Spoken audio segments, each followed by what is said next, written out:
নামাজের মধ্যে আমাদের মনোযোগ থাকে না, এটা আমাদের কমন রোগ, ঠিক না? রসুল বলছেন এটা একটা শয়তান আছে, সেই শয়তান নিজে বান্দার কাছে এসে আল্লাহর সামনে দাঁড়াইছে মনোযোগহীন করে দেওয়ার জন্য, তার প্রজেক্ট এইটা। এই শয়তানের ডিপার্টমেন্ট আছে। এই শয়তানের ডিপার্টমেন্ট কি? শয়তানের ডিপার্টমেন্ট হচ্ছে নামাজে দাঁড়ালেই ওই শয়তান এসে তাকে অমনোযোগী করবে। এই ডিপার্টমেন্টের হেড আছে একজন, তার অধিভুক্ত কোটি কোটি শয়তান আছে। নামাজে দাঁড়াই গেলাম হাজার মনোযোগ নিয়ে চেষ্টা করে, তারপরেও মন থাকে না। রসুল বললেন ওইটারে নামাজের মধ্যেই মাইরে ফেলো। নামাজের মধ্যেই অ্যাকশন। কোন জায়গায়? নামাজের মধ্যেই। কি অ্যাকশন? আল্লাহ রসুল সাল্লাল্লাহু আলাইহি ওয়াসাল্লাম সুন্দর করে শিখাইছেন। হাত বাঁধাই আছে আপনার, বাম দিকে আস্তে করে, বুক ঘুরবে না, মুখটা একটু বাম দিকে ঘুরবে। আপনি কি পড়ছেন? আউযু বিল্লাহি মিনাশ শাইতানির রাজিম। নামাজের ভিতরে না বাইরে? হুজুর তাহলে তো নামাজ ভেঙে যাবে। নবীজি জানতেন না এই মাসলা, তাই না? কি সব উদ্ভ্রান্ত কথাবার্তা আমরা জিজ্ঞাসা করি, সেই এই আমাদের বনি ইসরায়েলের মতো জিজ্ঞাসা। নবীজি জানতেন না, উনি না হুজুর নামাজের ভিতর পড়বো, নামাজ যদি ভেঙে যায়। আরে নবী শিখাচ্ছে তোমার নামাজের ভিতরে পড়ার জন্য। আউযু বিল্লাহি মিনাশ শাইতানির রাজিম। বুক ঘুরবে না। সদর কোন দিকে? কিবলার দিকে। মাথাটা একটু বাম দিকে বাঁকা করে দিয়ে 3 বার থুতু ফেলার ইশারা করবেন নামাজের ভিতরেই। আল্লাহ রসুল বলছেন ওই শয়তান মরে যাবে। আবার একটা শয়তান আসবে, মনোযোগ আবার আপনি করবেন এইটা। এই প্র্যাকটিস আপনি করেন নামাজের মধ্যে। লজ্জা লাগে যে লোকজন কি বলবে, কি রে কি হলো রে তুই এরকম থুতু করতেছিস কেন? এই যে আমাদের ধর্ম মানার লজ্জা, এই লজ্জা আমাদের কোনো উপকার দিতে পারলো না। যেই লজ্জা আমাদের উপকার দিতে পারতো সেই লজ্জাতে বেহায়া হয়ে গেলাম। ঠিক, সেই লজ্জাতে বেহায়া হয়ে গেলাম। হায় হায় রে, রাস্তাঘাটে চলার উপযুক্ততা আমাদের নাই। আমি চিন্তা করি ইনারাও তো ফ্যামিলিগতভাবে কোনো একটা ফ্যামিলির থেকে আসছে, ইনারা এইরকম করে এত উদ্ভ্রান্ত হয়ে চলে কেমন করে? একজন ছেলে মানুষ, তার রুচি কি যে ছেঁড়া কাপড় পরে আমরা বেরোতে লজ্জা পাই, আর সে নিজের প্যান্টগুলো এই দিক দিয়ে ছিঁড়ে ছিঁড়ে রাখছে। এই জায়গায় ফাঁকা এরকম করে বসে আছে, এই জায়গায় এরকম হাঁটু বেরো আছে, এই জায়গায় তার থাই দেখা যাচ্ছে। আমি লজ্জায় মরে যাই।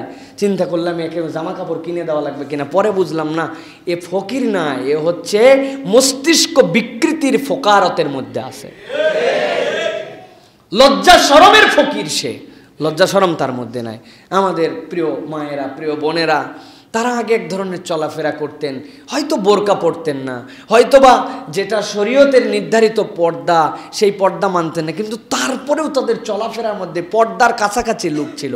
একজন মেয়েদের শাড়িও পরতো এত সুন্দর করে সামনে পর্যন্ত টেনে, এই হাতের এই পাশ থেকে আঁচল নিয়ে এসে একদম এমনভাবে তিনি চলতেন যে মনে হতো তিনি প্রায় বোরখায় পরে আসেন, মুখটা ঢাকলেই হয়ে যায়, ঠিক কিনা?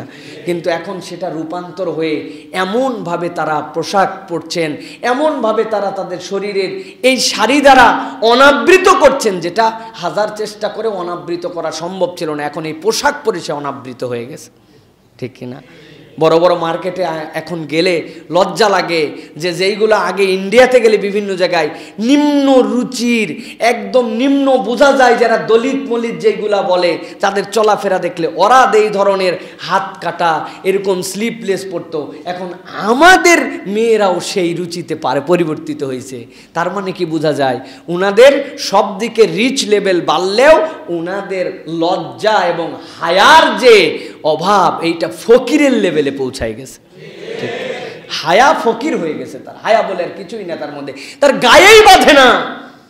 কি নির্লজ্জ হয়ে ঘোরাফেরা করে, দেখায়, এটা বোঝা যায় যে সেটা দেখাচ্ছে।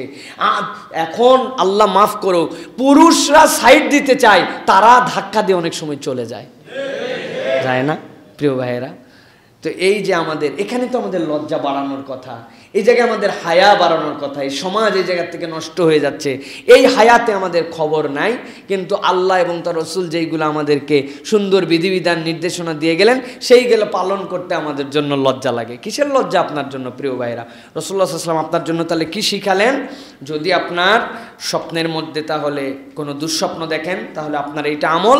আর নামাজের মধ্যে যদি আপনার মনোযোগ না রাখতে পারেন, তাহলে আউযু বিল্লাহি মিনাশ শাইতানির রাজিম বলে বাম পাশে 3 বার থুতু ফেলার মতো, সিম্বলিক, থুতুই ফেলা না। আবার মনে করছেন যে অতি উত্তেজনায় থু থু করে একবারে বামের লোকের মাথায় ফেললেন আপনি, এইরকম কিন্তু না।